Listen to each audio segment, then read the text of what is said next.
Thank you, panel, for joining me. Why don't we start to my left and everyone introduce yourself, please. Hi everyone, my name is Allie Scott. I'm the Director of Innovation Market Strategy for Skanska USA. We're a global developer as well as a construction company, and I know there's many clients of ours in the room today, so it's really lovely to see all of your faces. I specifically work in the innovation team for construction, and it's an exciting time, as we've heard a little bit about already today.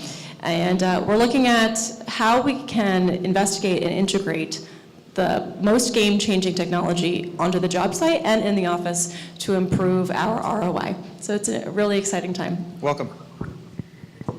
You're a tough act to follow already. Hi everyone, I'm Pushpa. I'm with JLL, which is Global Commercial Real Estate Services.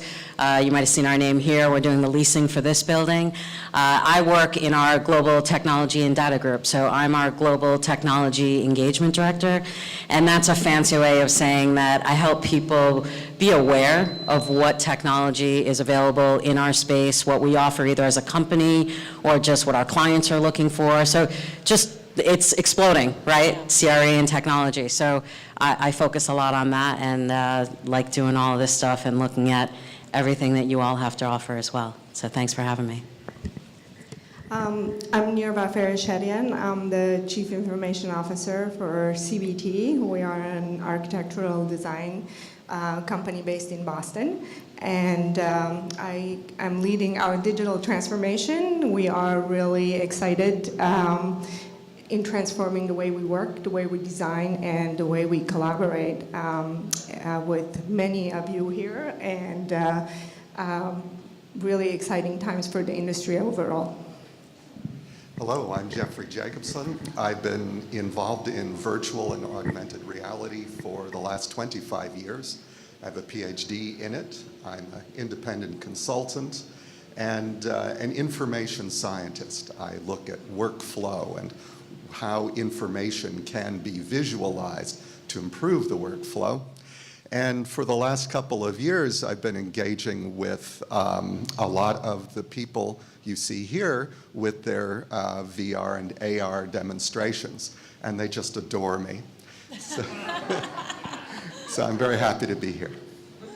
Well, welcome, panel. And just to highlight, I think it's great what Disrupt CRE does, breaking the industry down. There's a lot of information of technology that's here in the industry for people. You know, again, TechTools being for professionals who are looking to adopt new ways and new services in helping them you know, whatever they do. So this is a great segue into this question. Why is it important that companies and individual professionals invest time and money in adopting CRE technology tools now? Not later, now. You want to start? Sure, no, I'd be happy to. You know, I think that there's a two-part answer to that question. The first one's pretty obvious. The competition is fierce, right? We all are looking for ways to spend less money, reduce our risk, as well as differentiate ourselves. This is an opportunity to find the problems that we're looking to solve that are inclusive of your own organization. What human behaviors do you want to improve on? And then look for the technologies that might help you get closer to those solutions. So when you can find solutions that are working for you, then you're able to also sell that and explain, like, look, this is what sets us apart. This is what's different about us, and this is the value that we bring. So it's really important. And also the other part of it is that our employees, at least at Skanska, and I know at all of you guys here, companies, our employees have really great ideas. So it's really important that we get to tap into the work and the insights that our employees have. So, because by nature, in construction at least, we're problem solvers. So we're looking to understand sort of what are our general superintendents, what are our field workers seeing day to day, and how can we tap into their experience and improve the way we work.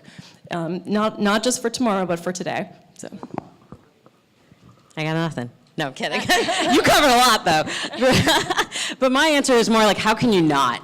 Right? I mean, technology is part of all of our lives on a personal level. So, of course, it's also going to be in the workplace. And For the past 5 or 6 years, the billions of dollars that have been put into commercial real estate technology, I mean, again, all the number of ideas that are out there, the way that it makes us better, easier, faster, you know, insert whatever, there is no downside to it. Yeah. And so you can't not pay attention to it and figure out how is this changing what we do, and more importantly, you know, how do you bring everybody together to have the best experience from your employees so that they feel more engaged and more involved in all of this and it's smooth for them? And as someone who's been around here for over 20 years in this industry, there's just way too many areas. So it's a really good opportunity for anyone. And so I highly encourage, if you're not looking at it, to, you know, pay a little bit more attention to it, for sure. I think overall this industry, it just seems the right answer for an industry that's been poised by really being behind in technology, in really being very inefficient. I think it's labeled as the most waste in this whole overall cycle between designing and constructing and managing a building. So it seems to me that technology is providing all these tools to solve some of those problems and improve our processes and the quality. So therefore, it is kind of a no-brainer to start in. But technology also touches upon every single aspect in an office, even talent acquisition. Problems that we have now in terms of shortage of staff. People want to work for companies that are doing these things. They don't want to work for companies that are not doing these things. So it's not only about the regular deliver better quality, speedier, and save money as you're delivering, or offer better products to your clients, but it's also to your employees. It's also to improve your talent and improve the company presence in general. Yeah. In any industry, if you see a new technology coming out that's going to be disruptive, you can't wait until the return on investment has been figured out, because if you do, all your competitors will have it and you'll get run over. At best, you'll be playing catch up, or your entire business model may evaporate out from under you. And the other reason, it's fun. It's really a lot of fun to play with new toys and tools. And the speed of it, I can think of 4 major new technologies that are going to be as disruptive as the internet. And with just one of them, which is VR and AR, 3 years ago felt like '94 when only nerds did it. 1 year ago felt like '98 when everybody knew it was going to be important, but they didn't know how to start. Today feels like 2002 for VR, AR, compared to the internet. And, well, I'll have more to say about it. In terms of, you're right, you can't wait until you understand the ROI. But on the flip side of that, there are a lot of things that have had proven ROI that are now affordable technologies. So it then adds to how can you not pay attention to technology in the commercial real estate world, which is whether you're looking at it from a let's be at the forefront of this and figure it all out versus I'm really behind. Well, that's okay too, because it's affordable now. It's mainstream. Sure. So for all of you, are your clients driving this as much as you're all trying to stay competitive and also retain talent, staying on top of things? Talk about your clients and what their expectations are and how that's pushing you to adopt to these things. Some of our clients are driving, not all of our clients. We like to work with them only sometimes, but I think it's forces coming from every direction. It's not just clients asking for it. It's not just us pushing, but we are really looking to work. It's a different business model. You can no longer work with partners or clients that are not on that track. It's very hard to drop all of that and not do it. So we do want to keep all of our clients, and we do want to service them, but it just seems like the growth and education has to happen all simultaneously for the best outcome. Anyone else want to add to that? Any kind of client stories, anecdotes? Well, back up. I'm not going to give the stories away, but in terms of like the clients, so yeah, it's the clients are asking for stuff, and it's from two sides. The first side is in how we work with them. So of course, we know people want information. We all want information, and we get it. Unfortunately, way too much 24/7 from so many different angles. They call it the fire hose, right? Right, and opinions, right? Everybody's got opinions too. But in terms of technology, so there's one side when you're working with clients and you're collaborating with them, and there's technology around making that all happen. There's also the other part where just, you know, if you think of office tenants, lab tenants, anybody who uses commercial real estate space, there's a lot of different technology that's changing how we construct space, and how, you know, it's not just the cubes and stuff, right? Like people might want different kinds of rooms that have technology, or different areas, or they might want technology in sensors and how they're tracking things. So there's those kinds of things that are driving us. And then I'll add a third angle for, if you think of employees as clients, employees are definitely demanding that, and you have to step that up because that's the way it's going. Right. Well, you want to add something? Most of the time, my new clients are just beginning with VR, AR, and they come to me because their clients have been bugging them. They say that most of the time. That's a good transition into, you know, which of some of these technologies in your organizations are showing you the biggest impact.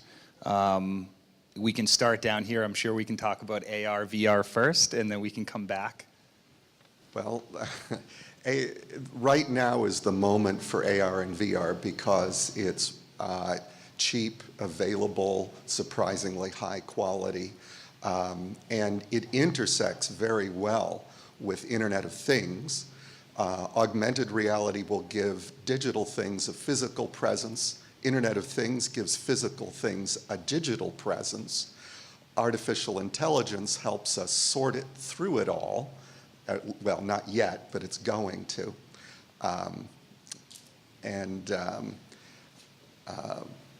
And we're just now beginning to see some major benefits. And have you seen repeat clients come back to you, and that's a kind of impact, I would say, is somebody coming back and saying, hey, you did this for me on one of my projects. I needed for you to do it again because it was so successful.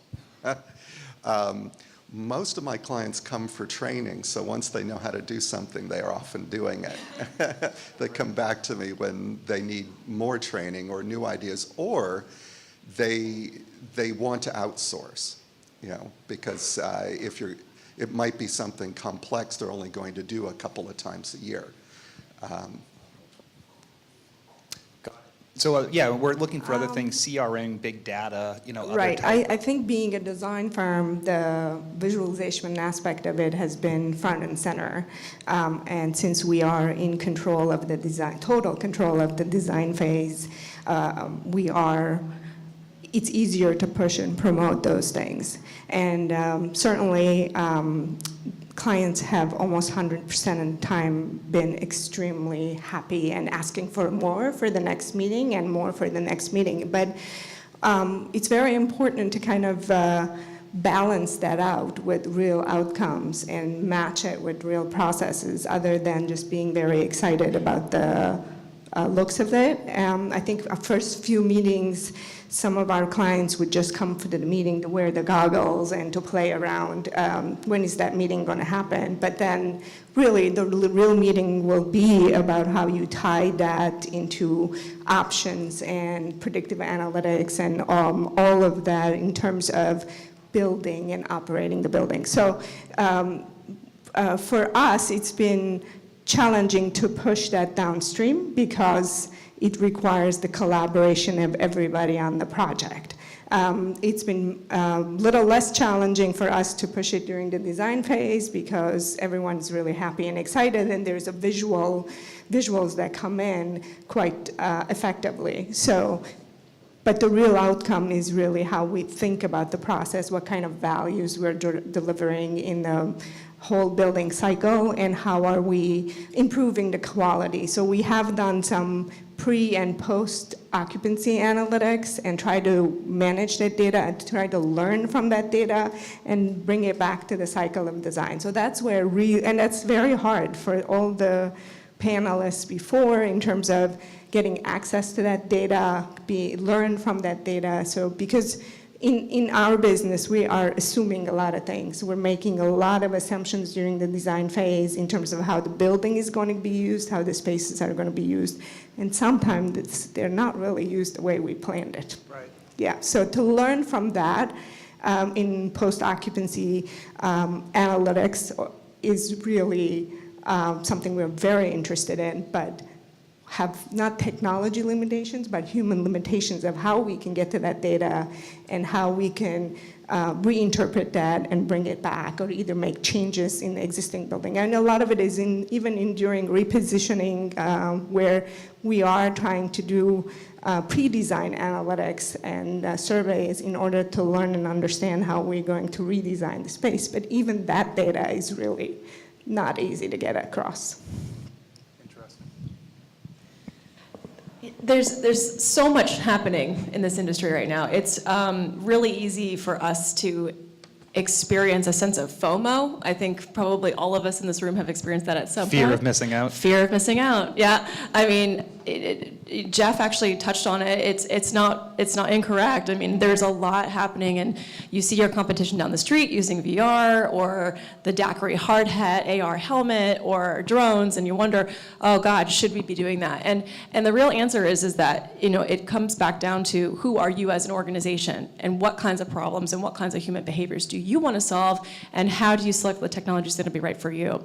So for Skanska, there's a breadth of things that we're looking at, but one of the things that I think is most exciting that is really changing the way we work is how we drive towards this idea of convergence. How do we use not just VR and AR, but how do we then tie it back to IoT, like Jeff said?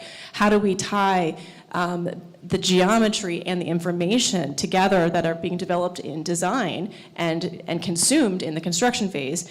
And how do we leverage that then into operations so that our ultimate owners, which are you guys, the CRE, how do you guys get the benefit out of that time and effort and resources that you just spent for your entire project team? So those are the things that we think are the most exciting right now, is how do we tie multiple technologies and processes together to get the maximum return? So I'm going to play off of both of your answers, actually. So on the one side, I think it's not a specific technology, it's just the fact that now we can tie technologies together. So, it used to be that you have to pick some generic system and then try to jury-rig it to work for commercial real estate. But now for the last 5 or 6 years, because of the influx of money, interest, whatever you want to call it, right? There's just so many more options for us.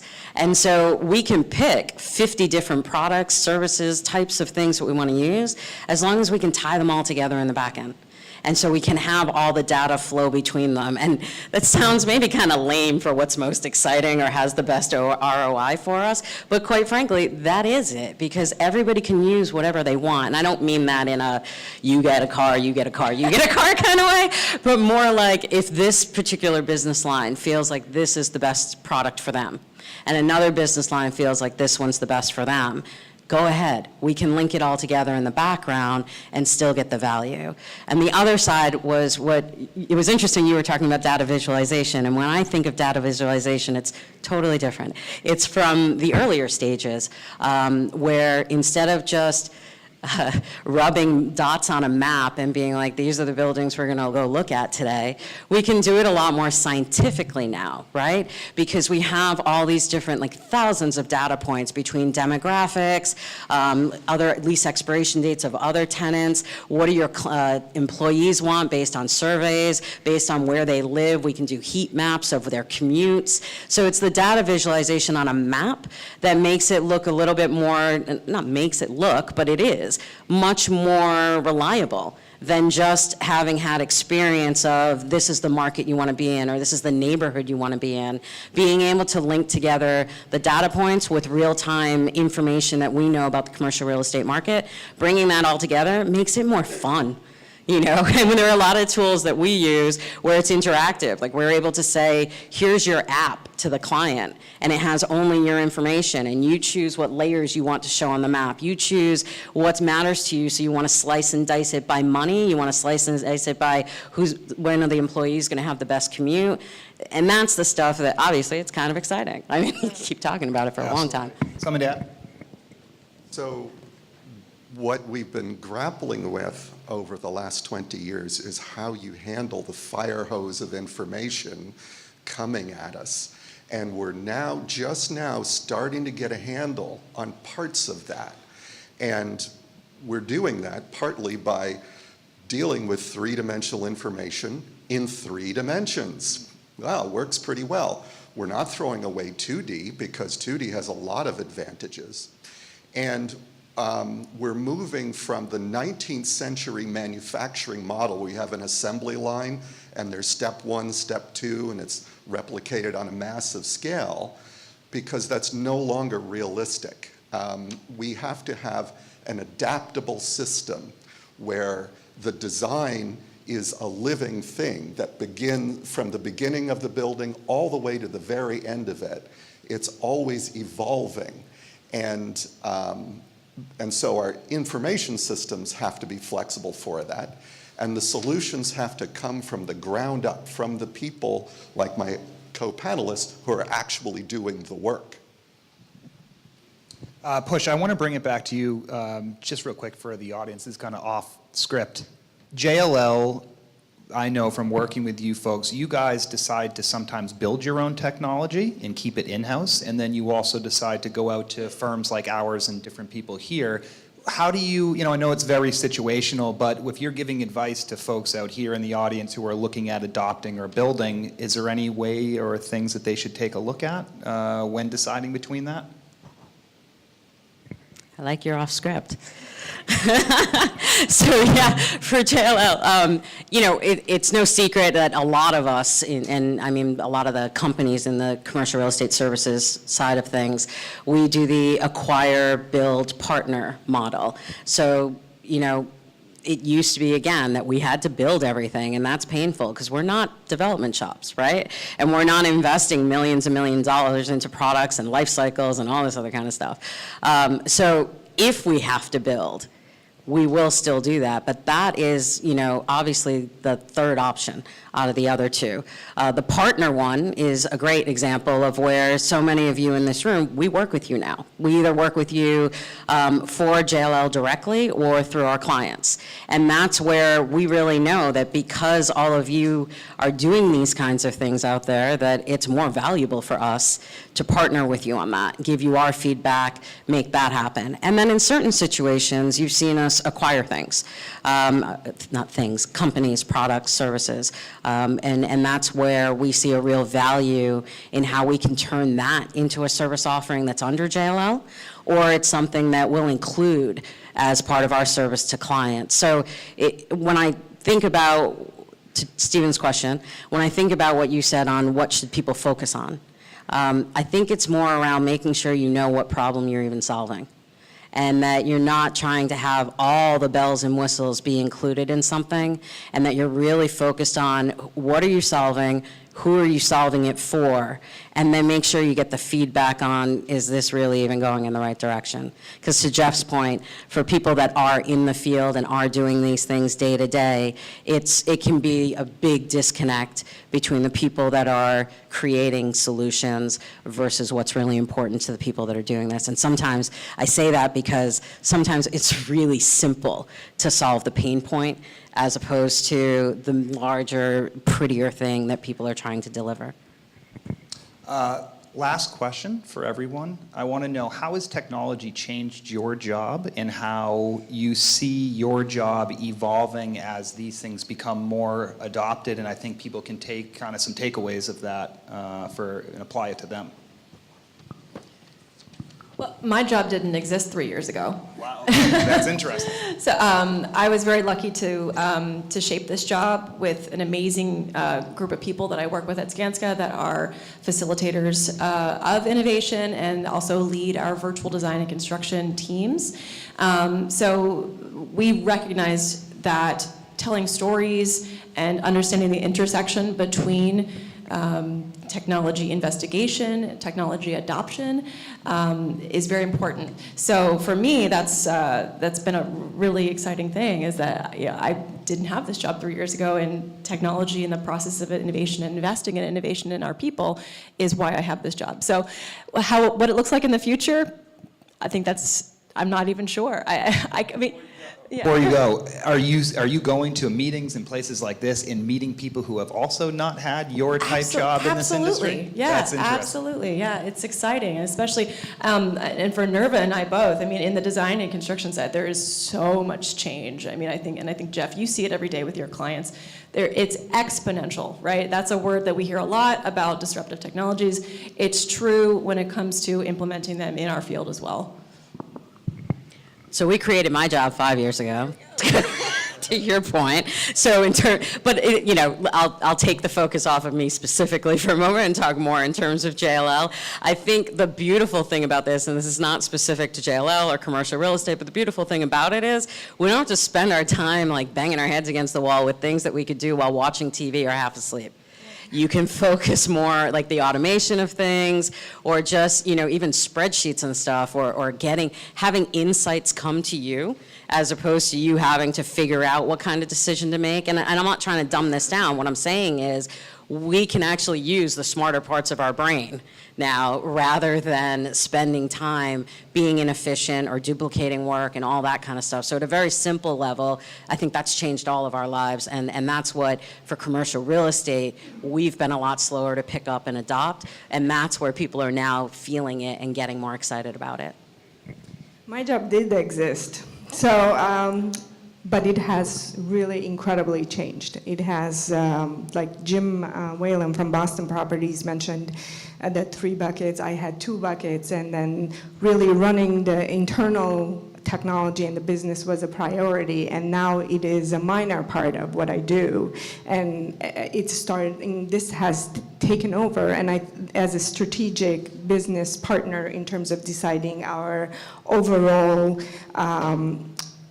pattern, just in general, deciding how our business will collaborate, how our business will present itself to its clients and our collaborators. But I have created within my department new jobs now, jobs that did not exist. And I know someone who started last year asked me, so what is my growth pattern? And I said, I don't know. I have no idea. We're just going to make. We're just going to make this as we go along. Right. So, coming from an architectural firm where there is different levels as you go and become a senior staff, and there are different paths in terms of growing your professional career. It was really a question that I couldn't answer. I don't know what your title can be. I don't know where it could grow, but that's really exciting. Just like Alice said, it's just, we are really doing this and creating it as we go along. Yeah. Creating opportunities. Yes. Well, my job didn't exist. There's a pattern developing here. Until very recently, because VR was something only nerds did for about 50 years. Only a couple of industries were really using it, and only in very niche areas. So now it's exploding, and whether I keep consulting or end up working for someone else, people are empowered by all this new technology, and they're going to get themselves into trouble never imagined, so it's good for me.